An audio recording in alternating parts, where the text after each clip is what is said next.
صدقہ فطر کے بارے میں رہنمائی فرما دیں. صدقہ فطر کے بارے میں نے تفصیلی ویڈیو بھی ریکارڈ کرائی ہوئی ہے. دیکھیں یہ ایک سا آپ نے دینا ہوتا ہے اناج. صدقہ فطر بخاری مسلم میں آیا ہے کہ نبی علیہ السلام نے صدقہ فطر ایک سا مقرر کیا تھا.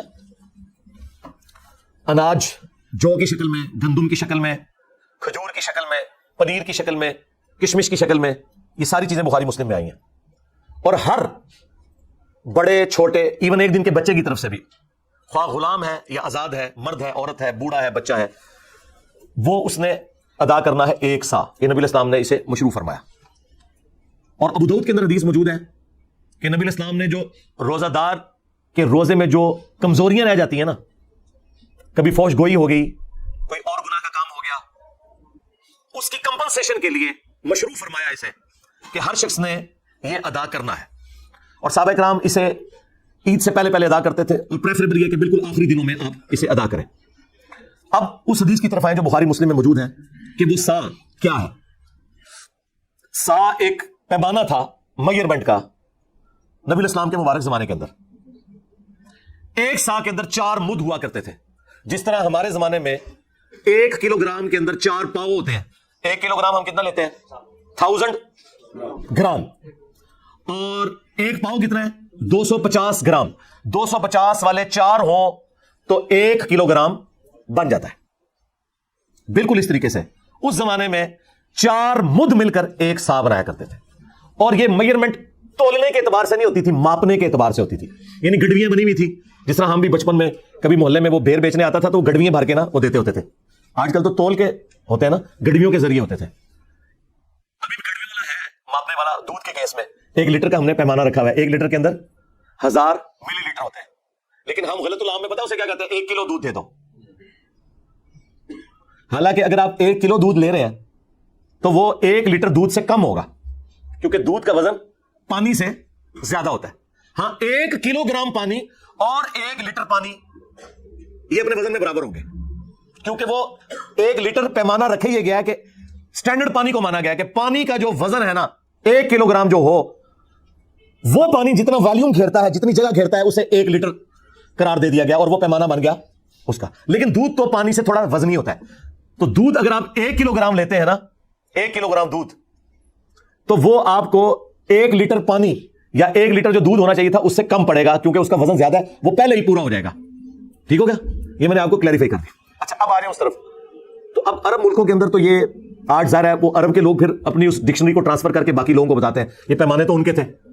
تو اس میں جو سعودی عرب کی فتویٰ کمیٹی ہے نا, اس نے باقاعدہ اس کی کیلکولیشن کی ہے 2600 گرام.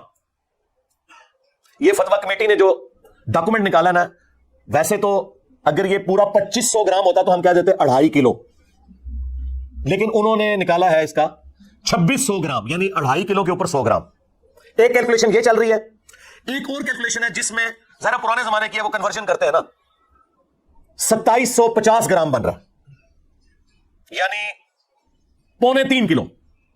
اور ایک تیسری کیلکولیشن میں 2400 گرام بن رہا ہے, جس میں 1 مد 600 گرام کے برابر ہے, تو وہ 4 مد ایک ساتھ مل کے 2400. تو یہ 3 یعنی چل رہے ہیں 2400 گرام, 2600 گرام, 2750 گرام. یہ 2750 جو ہے یہ سیف سائڈ کے اوپر ہے, یہ 2.25 کلو ہے. ٹھیک ہے, تو 2750 گرام یعنی کہ 2.25 کلو یہ اپروپریٹ ہے. ایک سا 2750 گرام 2.25 کلو. اور اگر زیادہ احتیاط آپ نے کرنی ہے, راؤنڈ آف کر لے, 3 کلو ہی دے دیں. 3 کلو کھجور بھی دے سکتے ہیں, ظاہر وہ تو مہنگی پڑے گی, 600 روپے کلو کھجور آلموسٹ ہے 1800. آٹا کتنا کلو چل رہا ہے جی؟ 150. تو اگر آٹا لیں گے 300 تو 450 روپے بن جائے گا.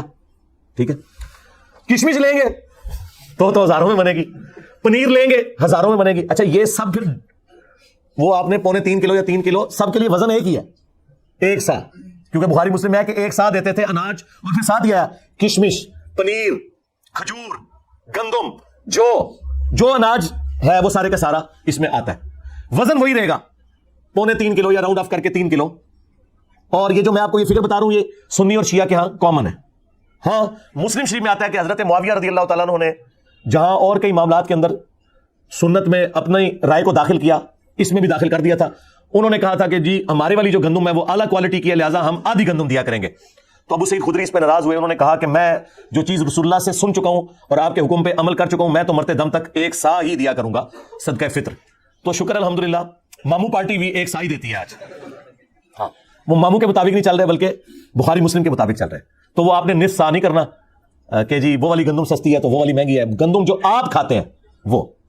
اب اگر کوئی یورپ اور امریکہ میں ہے نا جناب, تو اس نے یورپ اور امریکہ کے ریٹ کے اوپر کرنا ہے. تقسیم بے شک پاکستان میں کرے لیکن کھا رہا تو وہاں سے ہے نا. یہ تو نہیں ہو سکتا کہ کھا رہا وہاں ہے اور کیلکولیشن یہاں کی نکالے گا وہ, نہ اس طرح نہیں ہو سکتا. ہاں, قربانی کے جانور والا معاملہ ایک الگ ہے, وہ بھلے وہاں خریدے یا یہاں خریدے, وہ تو جانور پورا آپ نے لے لیا نا یا حصہ ڈال دیا, اور وہاں تو وہ پھر اس طرح کرنے بھی دیتے. لیکن یہ تو آپ نے جو خود کھاتے ہیں نا, وہ آپ نے 2.25 کلو سیف سائڈ پہ رہتے ہوئے 3 کلو اناج آپ نے دینا ہے. تو اگر آپ آٹے کے مطابق کیلکولیشن کر لیں, اچھا یہ آٹا بھی 150 روپے کلو اس کے لیے ہے جو 150 والا آٹا. اگر کوئی دیسی آٹا لے رہا ہے اور وہ اوپر ہے تھوڑا سا, تو وہ اس اعتبار سے زیادہ ریٹ لگائے گا. ہاں, دیسی کا ہے 150 ہے, چلو ٹھیک ہے. پھر سفید آٹا تو اس سے سستا ہوگا, ہاں تو 450 ہے 3 کلو کا, تو ٹھیک ہے 450 آپ کر لیں. اور اگر آپ افورڈ کر سکتے ہیں تو راؤنڈ آف کر کے 500 دیں, زیادہ دینے میں کوئی گناہ نہیں ہے, کم میں مسئلہ. اور یہ آپ کے روزے کے اندر جو کمزوریاں ہیں نا, ان کا کفارہ بنے گا, یہ ذہن میں رکھیے گا. اس کے بغیر آپ کے روزے قبول نہیں ہوں گے, ان کی کمزوریاں کمپنسیٹ نہیں ہوں گی. اور اگر اس دن بھی کوئی بچہ آپ کے گھر پیدا ہوا ہے نا, اگرچہ اس نے روزہ رکھنا ہے یا نہیں رکھنا, جو بچے روزہ رکھنے والے ہیں نہیں رکھنے والے, بوڑھے رکھنے والے نہیں رکھنے والے, ہر ایک کی طرف سے گھر کے سربراہ نے وہ دینا ہے. ہاں, یہ ذہن میں رکھیے گا. اس میں کوئی روزہ رکھتا ہے یا نہیں رکھتا, ہاں جو بندہ افورڈ نہیں کر سکتا, اس کے لیے کوئی نصاب نہیں ہے زکات والا کہ ایک بندہ کہ میں امیر ہوں گا تو ہی میں دوں گا, نہیں, ایک عام آدمی بھی دے گا. عام آدمی جو 2 وقت کی روٹی اپنی چلا رہا ہے, اس کے لیے ایک صدقہ فطر کے برابر اللہ کی راہ میں خرچ کرنا کوئی مشکل نہیں, وہ دے گا. کس کو دے گا؟ اپنے سے زیادہ غریب لوگوں کو دے گا. اس میں جو امام شافعی نے تھوڑا سا غلو کیا, اور اہل حدیث بھی حنفیوں کی ٹسل میں اس طرف چل پڑے کہ چونکہ احادیث کے اندر اناج آیا لہٰذا اس کے ایکویلنٹ پیسے نہیں نکالے جا سکتے. آپ کو پتہ یہ بات, اہل حدیث کہتے ہیں کہ اگر کسی نے 2.5 کلو یا 2.25 یا 3 کلو اناج کے پیسے دے دیے تو اس کا صدقہ فطر ادا نہیں ہوگا. حنفی کہتے ہیں نہیں, پیسے بھی دے سکتے ہیں اور آپ اناج بھی دے سکتے ہیں. میرا موقف امام حنیفہ کے ساتھ ہے. یہ جو اہل حدیث نے مسئلہ کھڑا کیا اور امام شافعی سے مستعار لیا حنفیوں کی ٹسل میں, یہ بالکل باطل ہے. مجھے بتائیں, اب جتنی آبادی ہو چکی ہوئی ہے, اگر آپ اسے راشن میں ٹرانسلیٹ کرنا شروع کر دیں, پھر تو مدرسوں اور مسجدوں کے باہر لا کے بڑی بڑے ٹرک اور کنٹینر کھڑے کرنے پڑیں گے. یہ پاسبل ہے آج کے دور کے اندر. اور پھر جن مولویوں کو آپ مسجد میں جاتے ہوئے پیسے دے رہے ہیں, ان سے پوچھیں کہ یار تم نے اتنا جو اکٹھا کیا پیسہ, بعد میں راشن لیتے ہو پھر اس کا؟ ہو سکتا ہے آپ کو کہہ دیں ہم لیتے ہیں, لیکن لیتے کوئی نہیں ہوں گے. کون لے گا یار؟ لاکھوں روپے کے تو انہیں بڑے بڑے کنٹینر گندم کے اور وہ آٹے کے لینے پڑیں گے, اور بوریاں, پھر اس کو تقسیم کرنے کا تکلف کون اٹھائے گا؟ اور یہ آٹا اتنا نہیں ہے کہ یہ خود کھا لیں, کتنا کھائیں گے, یہ تو سینکڑوں سال تک کھاتے رہے, تو جتنا انہوں نے اکٹھا کیا ختم نہیں ہونا. اور بس وہ پیسے لگا رہے ہیں اپنی گاڑیوں کے پیٹرول کے اوپر اور اپنے گھر کے بجلی کے بلوں کے اوپر. تسی خوش ہو, صدقہ فطر ادا کرتا ہے, تسی دے رہے وہ خوش. تو یہ باطل مسئلہ. اور اس میں علمی ان کو اینٹی وینم اور الزامی جواب دیتا ہوں کہ زکات جو ہے وہ آپ کی دولت کا 40واں حصہ ہوتا ہے, آپ نے ہر سال نکالنی ہے 2.5%. تو مجھے بتائیں, کیا ہم سونے کی زکات جب نکالتے ہیں تو اس سونے کو توڑوا کے اس کا 40واں حصہ دیتے ہیں یا اس کے برابر کرنسی دیتے ہیں اللہ کی بارگاہ میں؟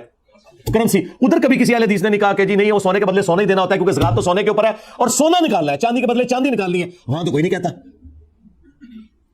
وہ کیا کہتے ہیں جی ایکویلنٹ ہی ہے جی اس کے, ہاں ایکویلنٹ ہی ہے اس کے. تو یہ بھی ایکویلنٹ ہے. ایک غریب آدمی کو آپ راشن ڈلوا دیں, ایک غریب آدمی کو راشن کے پیسے دے دیں, یہ ایکویلنٹ ہے صدقہ فطر کے بھی. اور اس طریقے سے قرآن میں جو ہے کہ روزہ چھوڑنے کا جو فدیہ آپ نے دینا ہے, ایک وقت کا ہی کھانا ہے. وہاں پہ میں انفیوں کے ساتھ نہیں ہوں, انفی کہتے ہیں 2 وقت کا کھانا ہے, خود سے انہوں نے دین میں داخل کیا. وہاں اہل حدیث کا موقف ٹھیک ہے. دیکھیں ہم تو بیلنس چلتے ہیں, جس کی جو بات درست ہے اس کو صحیح کہتے ہیں. کہ قرآن میں جب آیا نا کہ آپ نے روزے کے بدلے فدیہ دینا ہے, تو قرآن کو کوئی آر نہیں تھی یہ کہنے میں کہ 2 وقت کا کھانا. آج کل تو بھائی 3 وقت کا کھانا ہے, ہم تو 3 وقت کھاتے ہیں عموماً. تو قرآن نے کہا کہ آپ نے مسکین کو فدیہ دینا ہے جو اوسطاً تم کھاتے ہو. تو اس کا مطلب ایک عام آدمی بھی, ایک گورا بھی پہلی دفعہ جب قرآن پڑھے گا نا تو اس کا مطلب یہی لے گا کہ ایک مسکین کو 1 وقت کا کھانا کھلانا.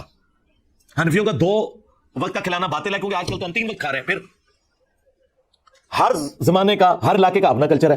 وہ بات ٹھیک ہے کہ ایک کھانے کے ایکویلنٹ, خواہ اسے کھانا کھلا دیں مسکین کو, خواہ اسے اتنی رقم دے دیں. اور یہی موقف تمام کفاروں کے لیے ہے, وہ 60 مسکینوں والا ہو, خواہ وہ ایک مسکین والا ہو, سب کا ایکویلنٹ یہ ہے کہ آپ پیسے بھی دے سکتے ہیں اور کھلا بھی سکتے ہیں. یہ آپ کی مرضی ہے, یہ اس کے اندر ٹالرنس موجود ہے. لہٰذا میں صدقہ فطر کے حوالے سے بالکل کلیئر ہوں.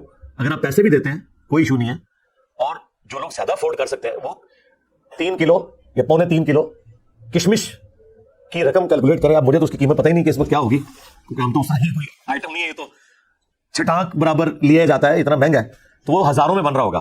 پنیر چلے پنیر کی تو ہم کیلکولیشن کسی حد تک کر سکتے ہیں اس اعتبار سے کہ دیسی گھی کا کیا ریٹ چل رہا ہے جی آج کل 3000 روپے کلو، تو 9000 روپیہ ہوگا اگر آپ دیسی گھی بھی دے سکتے ہیں. یہ بھی ساری مصنوعات ہیں جو آپ کے کامن یوز میں. تو کسی کو زیادہ شوق ہے خرچ کرنے کا اور اسی مد میں، تو 9000 روپیہ ایک گھر کے فرد کی طرف سے بے شک دے. 3 کلو دیسی گھی، جو چیزیں آپ کے کھانے کے یوز میں ہیں، اناج کی شکل میں ہو، کیونکہ وہاں پنیر آیا تھا نا، تو وہ آپ دے سکتے ہیں. وہ آپ کی مرضی، جس طریقے سے آپ مرضی کریں، وہ اللہ تعالیٰ نے آپ کو ٹالرنس دی بھی ہے. لیکن بہتر یہی ہے کہ آپ وہی چیزیں جو حدیث کے اندر آئی ہیں، جو کشمش، پنیر، گندم اور اسی کی فارم آٹا، کھجور، یہ آپ دے سکتے ہیں. کھجور کی کیلکولیشن چلے آسان ہے، جو اچھی والی تھوڑی سی نارمل کھجور ہے وہ 600 روپے کلو ہے، تو 1800 بن گیا. چلے 2000 روپے آپ فیکس دے دیں. ضروری ہے آپ نے 500 دینا، 2000 بھی دے فیکس. اور ہر گھر کے ہر فرد کی طرف سے آپ نے دینا. جو بیچارے افورڈ نہیں کر سکتے وہ نہ دیں، وہ لے لیں. ہاں ظاہر ہے اللہ تعالیٰ نے بیلنس کیا نا. زکات دینے والے جب ہی اپنی زکات دیں گے جب کوئی لینے والا بھی موجود ہوگا. ہاں تو وہ لے لیں اگر نہیں دے سکتے. لیکن اگر وہ افورڈ کر سکتے ہیں تو وہ اپنے سے غریب لوگوں کو دیکھیں. دنیا میں ہر غریب آدمی سے نیچے بھی کوئی غریب آدمی موجود ہوتا ہے، صرف آپ کو نظر نہیں آ رہا ہوتا کیونکہ آپ نے چشمہ اپنا لگایا ہوتا ہے. اس لیے مسلم شریف میں حدیث ہے، نبی علیہ السلام نے فرمایا ہمیشہ اپنے سے نیچے والے لوگوں کو دیکھو، یوں تمہیں اللہ کی نعمتوں کے اوپر قناعت نصیب ہوگی، صبر آ جائے گا. اوپر نہ دیکھو، اوپر کا تو اینڈ ہی کوئی نہیں ہے. اچھا اوپر جہاں دیکھنا چاہیے وہاں اوپر دیکھتے ہی کوئی نہیں، اور وہ ہے آخرت کے معاملے میں. ادھر کہتے ہیں بڑے گنہگار جی کتنے نبی صلی اللہ علیہ وسلم انہوں نے صحابہ، ٹھیک ہے، یعنی وہ یہ کہہ رہے تھے تے جال پڑنا جائے سانو یہ نہ کہو کہ ابوبکر، عمر، عثمان و علی کے راستے پہ چلے. جہاں ہمیں کوشش کرنی چاہیے اعلیٰ درجے کی کہ ہم پیغمبروں کا پڑوس جنت میں حاصل کریں، وہاں کہتے ہیں بڑے گنہگار، اور دنیاوی معاملات میں دوسری طرف چل پڑتے ہیں. یہ انسان اپنے آپ کو دھوکہ دے رہا ہوتا ہے، اس سے زیادہ کچھ نہیں ہے. اور نبی علیہ السلام نے بالکل اپوزٹ اس کے تعلیمات دی ہیں. بخاری مسلم میں حدیث ہے، اے اللہ محمد اور آل محمد کو بس اتنا ہی رزق دینا کہ ان کی روح اور جسم کا رشتہ برقرار رہے، بس سانسیں میری چلتی رہے، اتنا رزق کافی ہے. ہاں بخاری مسلم دونوں میں حدیث ہے. عائشہ سلام اللہ علیہا کہتی ہیں کہ بعض اوقات 1 مہینہ، بعض اوقات 2-3 مہینے بھی گزر جاتے تھے، ہمارے گھر چولہا نہیں جلتا تھا. 2 کالی چیزوں، کھجور اور پانی کے اوپر گزارا ہوتا تھا، اور وہ بھی ٹنوں ٹن نہیں، 2 کھجوریں صبح 2 شام کے وقت، یہ ٹوٹل خوراک تھی. اور ایک میٹھا پانی کا پیالہ جو اس زمانے میں کئی میلوں سے پیدل بھر کے لانا پڑتا تھا، تکلیف دہ کام تھا. اس لیے پانی بھی کوئی تھوک کے صاف سے نہیں تھا جو آج آپ ٹوٹیاں کھول دیتے ہیں. پانی میٹھا بھی ایک ایشو تھا. یہ ٹوٹل ان کا ایک سرمایہ تھا.